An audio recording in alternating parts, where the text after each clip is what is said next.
Like అక్కర్లేదు, subscribe అక్కర్లేదు. మీరిచ్చే కామెంట్ మాకు చాలా ముఖ్యం. దయచేసి కామెంట్ చేయండి. ఏపీలో ఎప్పటికిప్పుడు ఎన్నికలు జరిగితే సీఎంగా ఎవరు గెలుస్తారు? Chandrababu CM, Jagan CM. అవును, ఈ రాజకీయ క్రీడల్లో ఒక అనూహ్యమైన మలుపు తిరిగింది. ఆంధ్రప్రదేశ్ మాజీ ముఖ్యమంత్రి వైఎస్ జగన్మోహన్ రెడ్డి తీసుకున్న ఒక నిర్ణయం రాష్ట్ర రాజకీయాల వర్గాల్లో, ముఖ్యంగా ప్రతిపక్ష శిబిరంలో పెను ప్రకంపనలు సృష్టించింది.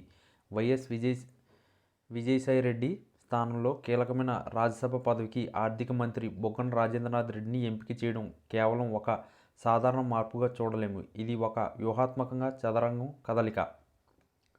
వైఎస్ విజయసాయిరెడ్డి పార్టీలో అత్యంత విశ్వసనీయుల్లో ఒకరుగా, ఢిల్లీలో మాజీ ముఖ్యమంత్రి తరపున కీలక విషయాలను పర్యవేక్షించే వ్యక్తిగా సుదీర్ఘకాలం ఉన్నారు. కానీ ఈ మార్పు ద్వారా జగన్ రెడ్డి ఒకే దెబ్బకు రెండు పక్షులను కొట్టాలని చూస్తున్నారు. బుగ్గన రాజేంద్రనాథ్ రెడ్డి ఆర్థిక విషయాలపై అపారమైన పట్టు, పాలనా దక్షత ఉన్న నాయకుడు. రాష్ట్ర ఆర్థిక పరిస్థితులపై ఆయనకున్న అవగాహన, ఢిల్లీలోని ఆర్థిక ప్రభుత్వ విభాగాలతో సమన్వయం చేసుకునే సామర్థ్యం జగన్కు అత్యంత కీలకం.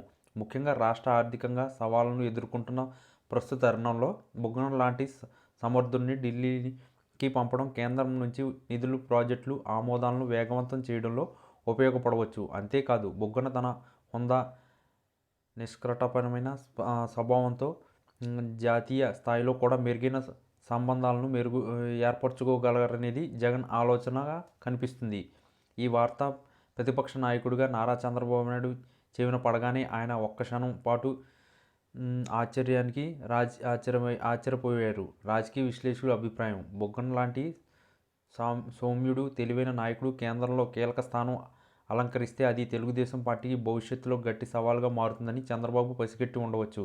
జగన్ రెడ్డి ప్రభుత్వంపై, ఆర్థిక విషయాలపై, అప్పులపై టీడీపీ చేస్తున్న విమర్శలను బుగ్గన లాంటి మేధావి బలంగా తిప్పికొట్టే అవకాశం ఉంది. ఆర్థిక రంగంలో బుగ్గనకున్న నైపుణ్యత, సరళమైన వాదనలతో ప్రతిపక్షాన్ని ఇరుకున పెట్టగలరు.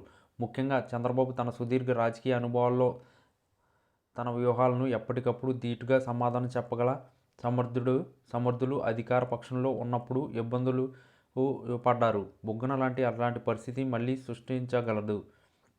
విజయసాయిరెడ్డి స్థానంలో ఆ మార్పు చేయడం ద్వారా జగన్ పార్టీలో అంతర్గత సమతుల్యతను కూడా సాధించే ప్రయత్నం చేస్తారని చెప్పవచ్చు. సాయిరెడ్డి స్థానభ్రంశంపై రకరకాల ఊహాగానాలు ఉన్నప్పటికీ పార్టీ విధేయతకు మారుపేరుగా ఉన్న ఆయనకు వేరే బాధ్యతలు అప్పగించవచ్చనే చర్చ నడుస్తుంది. ఏది ఏమైనా బుగ్గన రాజేంద్రనాథ్ రెడ్డికి రాజ్యసభ పంపడం అనేది ఆంధ్రప్రదేశ్ రాజకీయాల్లో మరింత జాతీయ స్థాయిలో వైఎస్ఆర్సీపీ ప్రభావంపై దీర్ఘకాలిక పరిణామాలు చూపగల ఒక ముఖ్యమైన మలుపు. ఇది కేవలం ఒక బంపర్ ఆఫర్ మాత్రమే కాదు, జగన్ రెడ్డి రాజకీయ చతురకు భవిష్యత్తు దృష్టికి అద్దం పట్టే నిర్ణయం. ఈ ఎత్తుగడ టీడీపీకి ఒక పెద్ద తలనొప్పిగా మారుతుందనడంలో సందేహం లేదు.